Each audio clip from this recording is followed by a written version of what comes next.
Trade unions are up in arms over SAA's decision to appoint Les Matuson as a business rescue practitioner. The National Union of Metal Workers of South Africa, as well as the South African Cabin Crew Association, say they were not involved in the selection process. Now, Numsa spokesperson Pagamile Majola joins me now just for the very latest. Thank you so much, Pagamile, for making time for us.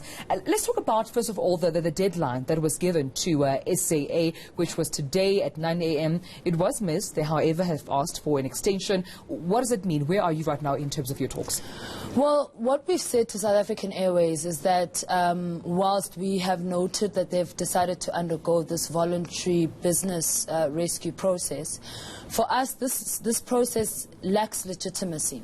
It lacks legitimacy because Labour had nothing to do with the process, first and foremost. Secondly, it lacks legitimacy because already you can see that they've been very quick to go and appoint their own business rescue practitioner without even having given us an opportunity even to make submissions on the process.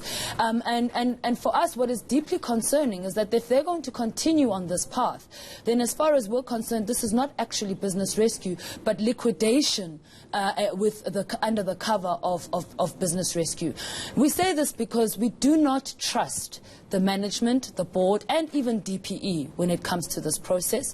As workers, we have been betrayed many times by these people. They have not at any point acted in the interest of the airline or in the interest of saving the airline. So what we said in our discussions with them, we said if they want to continue with this business rescue practitioner, they can do so on condition that Vuyani Jahana, the former GCEO, must be invited to work closely as an expert, formally appointed and recognized by all parties, to assist the business rescue practitioner in turning the airline around. What about, other statements coming through that the unions also propose a possibility of a second business practitioner? You've mentioned clearly that you do not trust the management, the board, nor DPE itself. So are you saying that should they not consider bringing back Jahana as a specialist in this regard, that you would have to sort of, propose further that a second BP is appointed? Well, on the issue of the second BP, that's something that we've been willing to compromise on. But what we are not willing to compromise on is the appointment of Vuyani Jahana as a recognized expert to work with the business rescue practitioner. Because what is the purpose of business rescue after all, except to rescue a business? And we have been calling for drastic intervention on the side of the board in relation to SAA, and our experience is that they've been an obstacle in this regard. They've been an obstacle in implementing the turnaround strategy. To date, we've got 9 turnaround strategies that were devised, none of them implemented. They've been an obstacle in rooting out corruption. Not a single board member or senior executive at SAA has been fired or dismissed for looting and corruption as exposed in the various forensic reports, which they have.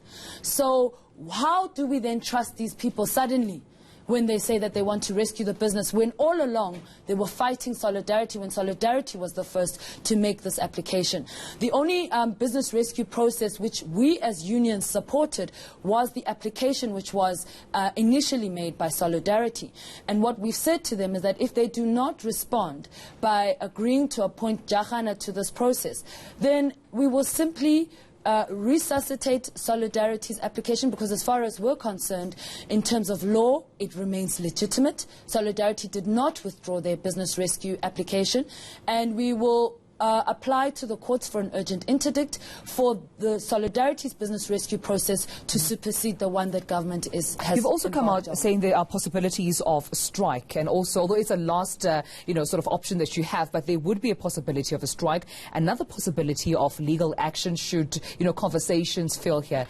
Is that where you are right now? Should SAA not cooperate with some of your demands? I think at this stage for us it's too early to speak about strike action.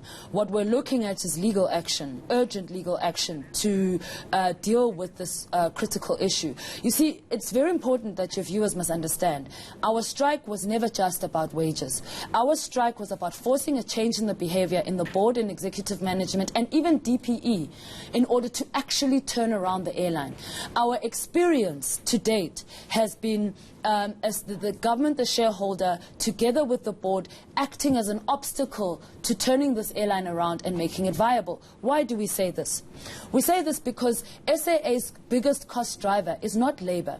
It has always been the 25 billion rand per annum procurement spend, which has been exposed for being largely corrupt. As journalists, you should be asking yourselves, why to date have they not coughed up the financials? It's because that's where a lot of the corruption is hiding, is in those financials.